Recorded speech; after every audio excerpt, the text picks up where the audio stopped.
Well, for more on that march, we're now joined by AfriForum CEO Kallie Kriel. Mr. Kriel, good evening to you. Thank you so much for joining us. Quite the turnout at that march that took place there today. But talk to me about how you explain to the everyday South African why this march is necessary when the deadline for consultation and deliberation on Clause 4 and 5 of the Bela Bill is still looming, and that space does still exist.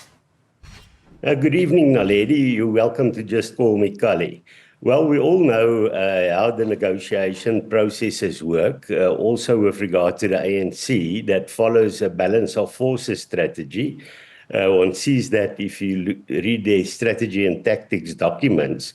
So it's actually part of negotiation in this country that you have to make sure that while you are negotiating, you show how the people are feeling on the streets. And I think the fact that more than 10,000 people pitched up today sends a clear message that, especially in the Afrikaans community, people are very unhappy about this. This day is historic because it's the biggest protest from the Afrikaans community since 1994.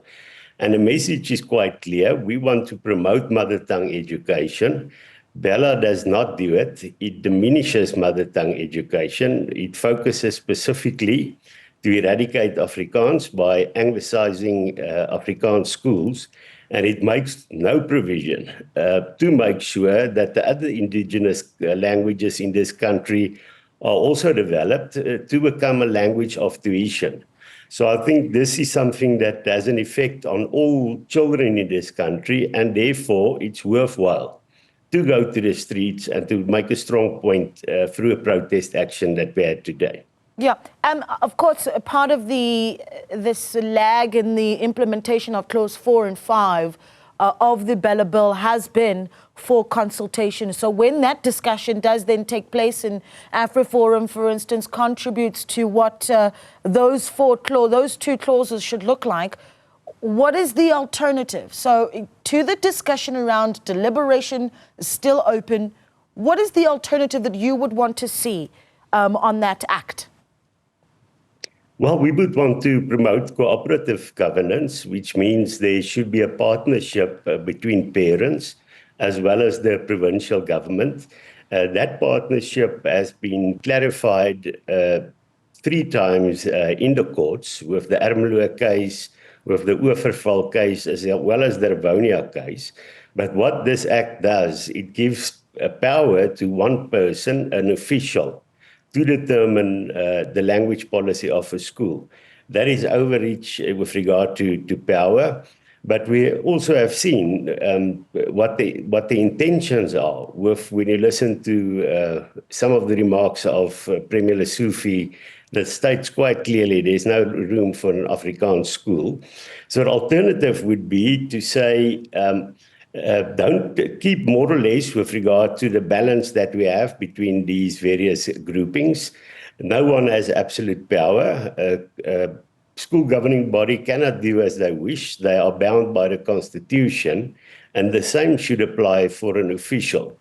Then the other aspect is we must strengthen school governing bodies' powers, especially in schools where the majority of children speak a certain indigenous language, but they are taught in English, because we know what the effects are. If you look at the matric results, people don't have good results if they have to write the matric exam in a different language and not their home language.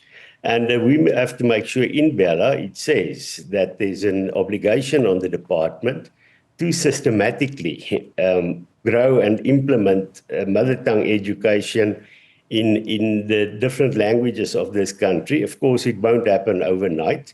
It will take a few decades to implement year by year by year. But if we don't start now, we'll never get there. So we want to say, if you're going to attack Afrikaans and go to just English, it's a momentum in the wrong direction that will eventually also have a negative impact on the other indigenous languages.